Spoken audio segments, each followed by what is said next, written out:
એમ કે આટલો મોટો માણસ છે ને હાવ આવી જિંદગી જીવે, રાજાને થયું આ ઠીક નથી. ચોખામાં એ હીરા નાખ્યા, મોકલી દીધા. ઘરે આવીને પત્નીને આપ્યા અને પત્નીએ જોયું કે આમાં કાંકરા આવ્યા હોય એવું લાગે છે.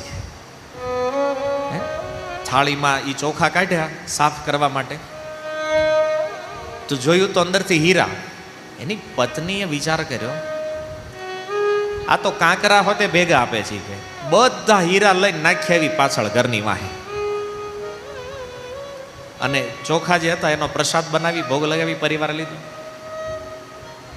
રાજાને એમ કે ભાઈ હીરા આપ્યા છે દાને માગવું નહીં પડે, ફરીને ભિક્ષા માગે બીજા દિવસે.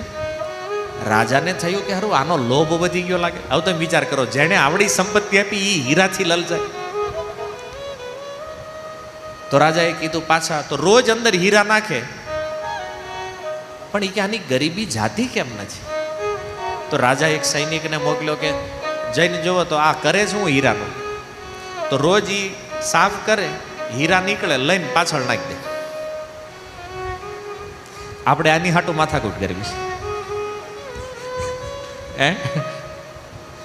હીરા લીધા નાખી દીધા ઘરની વાહે બધા. અને આવી રીતે આ પરિવાર રહેવા લાગ્યો. હવે એને થયું કે અહીંયા બહુ ડિસ્ટર્બન્સ થાય એવું છે, એટલે એ સ્થાનને છોડીને એ આમાંય ભગવાન વિઠ્ઠલમાં એને આસક્તિ લાગી, પંઢરપુર આવી ગયા રહેવા માટે. હવે જો પંઢરપુરમાં આવી અને ભગવાન વિઠ્ઠલનું ભજન કરે, ભગવાન વિઠ્ઠલના કીર્તન ગાય, પદગાન કરે, પણ આશ્ચર્યની વાત એ છે કે સંગીતમાં એવા એક્સપર્ટ થયા. એ કર્ણાટકના સંગીતના પિતામહ ભીષ્મ ગણવામાં આવે છે આ પુરંદરદાસ. અને ઓર એક આશ્ચર્યની વાત જાણો છો, વૃંદાવનમાં જે બાકે બિહારી છે, એ બાકે બિહારીને પ્રગટ કરવા વાળા સ્વામી હરિદાસ, જેના શિષ્ય હતા તાનસેન અને બેજુ બાવરા, આ બધા, એ સ્વામી હરિદાસના ગુરુ કોણ છે જાણો? આ પુરંદરદાસ છે. જેના સંગીતથી બાકે બિહારી પ્રગટ્યા છે ને, એ સ્વામી હરિદાસના ગુરુ કોણ છે? આ પુરંદરદાસ. વિચાર કરો, આનું સંગીત કયા લેવલનું છે? ભગવાન વિઠ્ઠલ માટે 4,75,000 ભજન લખ્યા. આ છે 4,75,000 ભજન. ટાર્ગેટ 5 લાખનો હતો, પણ જોયું કે હવે જીવનની અવધિ એટલી નથી, તો એના જે મોટા પુત્ર છે માધવરાય, એને કીધું કે હવે 25,000 ભજન તાર લખવાના. એ કે પિતાજી આ જન્મમાં નહીં, આવતા જન્મે લખી દેશે. અને એનો પણ પાછો પુનર્જન્મ થયો, અને બીજી વાર જન્મ લઈને એણે 25,000 ભજન લખીને 5 લાખ ભજન પૂરા કર્યા. આ ભગવાન વિઠ્ઠલ. અને એ વ્યાસરાયથી જ્યારે દીક્ષા લીધી ને, નામ હતું શ્રીનિવાસન, એણે નામ આપ્યું એને પુરંદરદાસ. આ ક્ષેત્રમાં આવી અને એમણે ભગવાન વિઠ્ઠલની સેવા કરી. હવે બન્યું એવું કે પંઢરપુરમાં રહેતા રહેતા ભગવાન વિઠ્ઠલમાં એનો પ્રેમ થઈ ગયો. અને વિજયનગરના જે રાજા છે કૃષ્ણદેવરાય, એના મનમાં થયું કે આ ભગવાન વિઠ્ઠલને ક્યાં લઈ જાય? વિજયનગર. તો ભગવાનને લઈ ગયા. તો અહીંયાના ભક્તો બધા દુઃખી થઈ ગયા કે પ્રભુ તમે વયા જાઓ તો અમારું શું થાય પછી? તો ભગવાને કીધું તમે ચિંતા નહીં કરો, જ્યારે આ રાજા વૈષ્ણવ અપરાધ કરશે ને ત્યારે હું પાછો આવી જઈશ. પછી ભગવાન હમ્પી જે અત્યારનું છે વિજયનગર સામ્રાજ્ય, 12મી સદીમાં તો એનાથી બેસ્ટ સામ્રાજ્ય હતું નહીં આખા પૃથ્વી ઉપર ક્યાંય. જાણો છો વિજયનગરની સંપત્તિ? સોનું જમીનમાં દાટવું પડતું, રાખવાની જગ્યા નહોતી. ઓગાળી ઓગાળીને જમીનમાં ભરતા સોનું. આ સંપત્તિ હતી વિજયનગરની ત્યારે. ક્યારેક ઇતિહાસ વાંચજો ગૂગલમાં વિજયનગર સામ્રાજ્યનો. અને રાજા પણ ભગવાનના ભક્ત. જો જેના કહેવાથી વિઠ્ઠલ ત્યાં ગયા છે, તો આવું સામ્રાજ્ય નષ્ટ કેમ થઈ ગયું? આનો વિનાશ કેવી રીતે થયો? મને આજ સુધી નહોતી ખબર. પણ આ પુરંદરદાસની કથામાં એનો ઉત્તર પ્રાપ્ત થયો કે આવું સક્ષમ સામ્રાજ્ય નાશ થવાનું કારણ જ્યારે ભગવાન વિઠ્ઠલ ત્યાં ગયા, અને ત્યાર પછી એની પાછળ પાછળ પુરંદરદાસ પણ ત્યાં ગયા. અને પુરંદરદાસ સેવા કરે. ન્યાયી હારની ઘટના બની કે ભગવાન વિઠ્ઠલના એ હાર, જે સુવર્ણનો હાર રાજાએ આપેલો, એ હાર ભગવાને જેવા આવ્યા પુરંદરદાસ, ભગવાને સ્વયં એ હાર એને પહેરાવ્યો. રાત્રિનો સમય, કોઈ હતું નહીં, અને પુરંદરદાસ ત્યાં સૂતા. રાજાને સવારે ખબર પડી ભગવાનનો હાર નથી.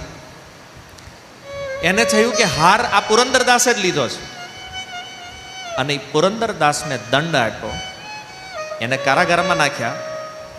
અને પુરંદરદાસનો અપરાધ થવાના કારણે ભગવાનની વિજયનગર છોડીને પાછા પંઢરપુર આવી ગયા. પણ જો વૈષ્ણવ અપરાધ તો વૈષ્ણવ અપરાધ છે. એ ભગવાન તો પાછા આવી ગયા, પણ રાજા દ્વારા થયેલો એ પુરંદરદાસનો અપરાધ આખા વિજયનગર સામ્રાજ્યનો નાશ થઈ ગયો. વિચાર કરો, એક વૈષ્ણવ અપરાધ આખું સામ્રાજ્ય નષ્ટ થઈ ગયું. આપણું શું થાય વિચારો. એટલે ભૂલથી પણ આ અપરાધ ક્યારેક થાય નહીં. સાવધાન રહેવું જોઈએ વૈષ્ણવ. આનથી ખતરનાક બીજું કોઈ નથી. તો આવા મહાના ભક્ત હતા પુરંદરદાસ, અને જેમણે પણ ભગવાન વિઠ્ઠલની ભક્તિ કરતા કરતા વૈકુંઠ ગમન કર્યું. સૌથી પ્રસિદ્ધ ભક્ત પંઢરપુરમાં કોઈ છે એ તુકારામજી મહારાજ, અને એના જીવનની વિશેષતા તમે જાણો છો. પણ એની વિશેષતા એ છે કે સદેહે વૈકુંઠ ગમન કર્યું છે. તો સંત તુકારામજીનું ચરિત્ર પણ બહુ વિશાળ છે, અનેક પ્રસંગો છે, પણ મૂળ વાત એ છે, આજ તો આપણે વૈષ્ણવોના ધામ ગમનને જ શ્રવણ કરવાનું છે. તો તુકારામજી મહારાજ એવું કીર્તન એમણે પણ કર્યું છે, ભગવાનનું નામ સંકીર્તન ભક્તિ, કે તુકારામજી મહારાજ જ્યારે એને વૈકુંઠ જવાનું વિમાન આવ્યું વૈકુંઠથી, જે દેહુ ગામ છે પોળેની બાજુમાં, એ દેહુ ગામની અંદર આ વિમાન ઉતર્યું, અને આખું ગામ જોઈ રહ્યું છે. તુકારામજી મહારાજ એ વિમાનમાં બેસીને વૈકુંઠ ગયા છે સદેહે. તો જો આ ક્ષેત્રનો પાવર તો જુઓ તમે. કોઈ સાક્ષાત વિઠ્ઠલમાં સમાય છે, તો કોઈ સાક્ષાત વિમાનમાં બેસીને વૈકુંઠ જાય છે. તો આ તુકારામજી મહારાજ પણ એના જમાનાના શાહુકાર હતા. પણ એકવાર જ્યારે આ ક્ષેત્રમાં દુકાળ પડ્યો, તો જેણે જેણે જમીનો ગીરવે મૂકીને પૈસા લીધા હતા, બધા કાગળિયા નદીમાં પધરાવી દીધા, ઇન્દ્રાયણી નદીમાં. કોઈનું લેણું છે જ નહીં આપણી યારે. અને પછી એના પરિવારમાં પણ બહુ કષ્ટ આવ્યા, અને આનાથી એને સંસારમાં એવો વૈરાગ્ય થયો કે તુકારામજી મહારાજે નક્કી કર્યું કે હવે ભજન સિવાય બીજું કાંઈ કરવાનું થતું નથી. બ્રાહ્મણોએ વિરોધ કર્યો, પત્નીનો વિરોધ, આ બધાની વચ્ચે એણે એવું ગૃહસ્થ જીવનનું બેલેન્સ બનાવ્યું હતું કે આ તુકારામજી મહારાજ આજે પણ આદર્શ છે કોઈ ભક્ત માટે, કે ગૃહસ્થીમાં પ્રતિકૂળ પરિસ્થિતિઓને પણ અનુકૂળ બનાવીને કેમ ભજન કરાય. તો આવા તુકારામજી મહારાજ દેહુ ગામમાં એણે આ વિમાનને ઉતાર્યું છે. જો ભારતમાં 3 જગ્યાએ વિમાન ઉતર્યા છે એનો ઉલ્લેખ છે. એક વિમાન આવ્યું હતું ગૌકર્ણજીની કથામાં. ક્ષેત્ર પણ અહીંયાથી નિકટ છે, અહીંથી દક્ષિણ બાજુ તમે હાલો, તામ્રપર્ણી નદીના તટે એ સ્થાન તમને જોવા મળશે. તો બીજું વિમાન અજામિલે ઉતાર્યું હતું હરિદ્વારમાં, એને લેવા માટે પણ વૈકુંઠથી ભગવાનના પાર્ષદો આવ્યા. અને આ ત્રીજું વિમાન તુકારામજીએ ઉતાર્યું આ દેહુની અંદર. અને એક કન્ફર્મ કરી દીધું કે શાસ્ત્રોમાં લખ્યું છે વિમાનની વાતો ખાલી એવું નથી, આ વિમાનો વાસ્તવમાં ઉતરે, ઉતારવા વાળો હોવો જોઈએ. એ તો બિચારા આટા જ મારે છે ઉપર કે કોક મળે એમ. કદાચ આજે એક વિમાન ઉતર્યું હશે, પણ આપણે જોયું નથી, આપણે ત્યાં છીએ નહીં. પણ આ ભગવાનની એના ભક્તો માટેની કૃપા છે. જો એને લેવા માટે આપણે એરપોર્ટ જવું પડે, જ્યારે ભગવાનની કરુણા એ છે કે એને લેવા પણ એના ભક્ત માટે પ્રાઇવેટ વિમાન મોકલે. અંદર બીજું કોઈ નહીં, અહીંયા ગમે એવો પ્રેમી હોય તો તમને એકલા ન બેહવા દે. એરલાઇન્સ વાળા તમને ઓળખતા હોય તો એકલા હટો તો વિમાન ઉપાડે. સ્પેશિયલ એના ભક્તો માટે આ સુવિધા કરી છે ભગવાને. જો આમાં જવાની ઈચ્છા હોય તો એકમાત્ર ઉપાય છે રામકૃષ્ણ હરિ, જય જય રામકૃષ્ણ હરિ. ચૈતન્ય મહાપ્રભુના શિષ્ય છે આ તુકારામજી. ભલે છે વારકરી સંપ્રદાયમાં, પણ ચૈતન્ય મહાપ્રભુએ સ્વપ્નમાં એને આ મંત્ર આપ્યો છે, ગુરુ મંત્ર હરિનામ કીર્તન. અને તુકારામજી મહારાજ એ મંત્રના બળે વૈકુંઠ પામ્યા છે. એક અંતિમ ભક્તના ચરિત્રની વાત આપણે કરવી છે, અને એ છે સંત એકનાથજી. એને મહારાષ્ટ્રનો ઘરેણું જેને કહેવાય. જેમ તુકારામજી એટલા પ્રસિદ્ધ છે, એમ આ સંત એકનાથ પણ એટલા જ પ્રસિદ્ધ સંત થયા છે.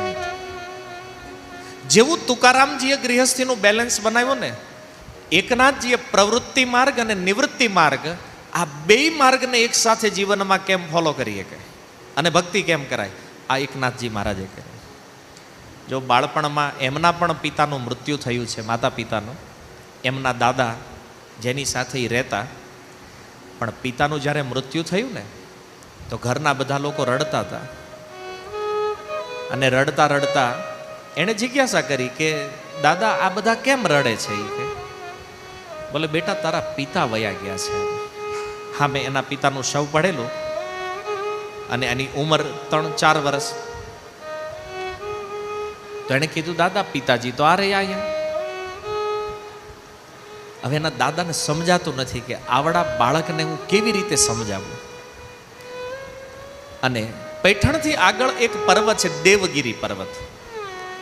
અને ત્યાં ભગવાનના મહાન એક ભક્ત દત્તાત્રેયજીના જે કળયુગના 2-3 શિષ્યો છે ને, એમાંથી એક જનાર્દન સ્વામી દેવગીરી ઉપર રહે. પણ આના મનમાં મૃત્યુ વિશે એક જિજ્ઞાસા વધી, અને 7 વર્ષની ઉંમરે કોઈને ઘરે કીધા વગર એકનાથજી જનાર્દન સ્વામીના આશ્રમે પહોંચ્યા. અને ત્યાં જનાર્દન સ્વામીએ જોયું નાનો એવો બાળક. એને પૂછ્યું તું અહીંયા કેમ આવ્યો? બોલે મારા મનમાં કંઈક જિજ્ઞાસા છે, મારે કંઈક જાણવું છે. જનાર્દન સ્વામી એને ત્યાં રાખી લીધા અને હિસાબ કિતાબ એકાઉન્ટનું કામ આપ્યું.